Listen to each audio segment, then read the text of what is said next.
Lá vamos em 9 de julho e as coisas andam a milhão, né?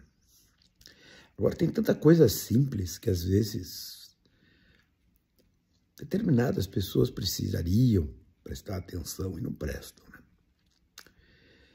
Nós vivemos assim um mundo de clichês, né?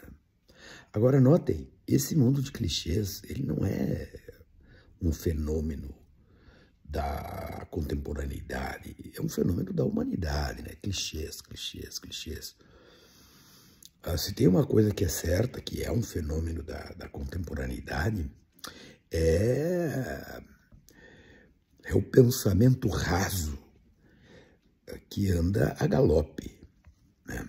E é explicável isso, né? Porque o pensamento rápido, ele pode se difundir rapidamente. O pensamento raso, ele pode se difundir rapidamente, né?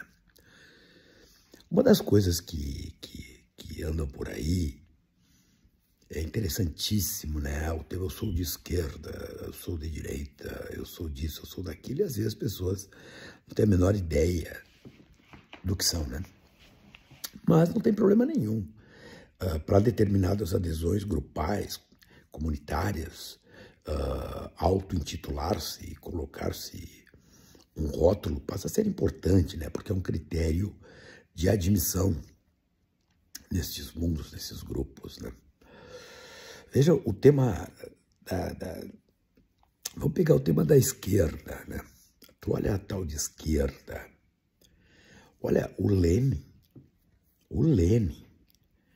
já falava lá nos idos de 1915, por ali, de um negócio chamado a doença infantil do esquerdismo. A doença infantil do esquerdismo vinha de um exame que ele fazia sobre aquelas bandeiras que eram levantadas, né? E que criavam problemas de toda a ordem na construção de um projeto político com pretensões muito grandes. E olha o que aconteceu ali, a partir especialmente de 1905, na Rússia czarista, né? O primeiro massacre que se faz na praça lá em São Petersburgo. E para em 1917 ter acontecido, né, a construção do Estado Soviético, né? Muita gente acha que o czar caiu por conta do Lenin, né? Não, ele cai antes, né? O czar, ele sai ele deixa a condição de czar em fevereiro de 17, né?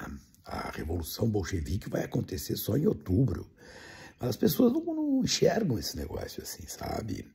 Os mencheviques, entre fevereiro e outubro, tiveram controle político da Rússia, né, pré-soviética. O bolchevismo, ele adquire o protagonismo político efetivo a partir de outubro só. Mas por que eu estou dizendo isso? Se nós pegarmos determinadas instituições lideradas por determinadas pessoas que se dizem de esquerda, né? Eu chamo de esquerda boutique, porque é um charme, né, se colocar como esquerda, né? E tem pautas que são de um esquerdismo infantil tão besta, tão idiota, que comprometem políticas efetivamente de esquerda. O que é ser efetivamente de esquerda? É produzir realizações que se dirijam para a melhoria da vida das pessoas, de um certo tipo de pessoas, de uma certa classe de pessoas. Só que as pessoas não conseguem compreender. Por exemplo, os fenômenos do marxismo, né? Como é que eles operam? Como é que o marxismo, a partir do materialismo histórico, por exemplo, examina as questões sociais e econômicas, as questões de superestrutura, as questões de infraestrutura, o que é a superestrutura para Marx, o que é a infraestrutura para Marx, como uma influencia na outra, né? Marx, grosso modo, diz que a infraestrutura, ou seja, as relações de produção, condicionam a superestrutura.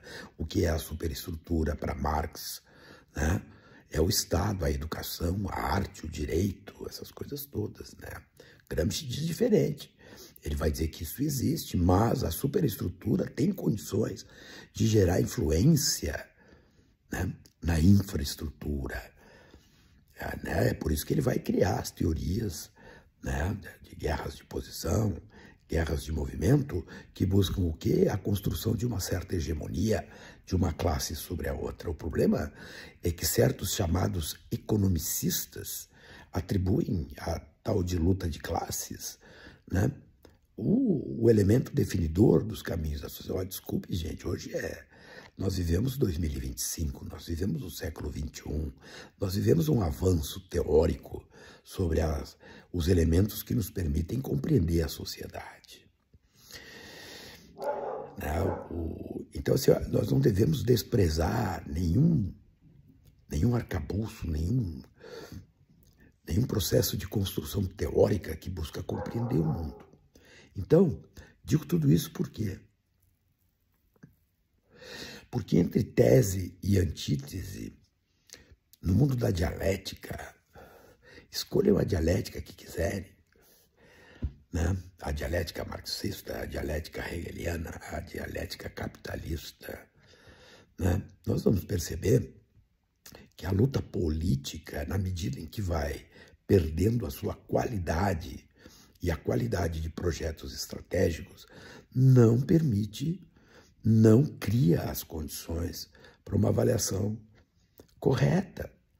Mas eu digo correta não do ponto de vista de verdade, não, correta do ponto de vista de uma coerência interna que permite sustentar um certo postulado a partir de uma dada compreensão, que ninguém é obrigado a concordar.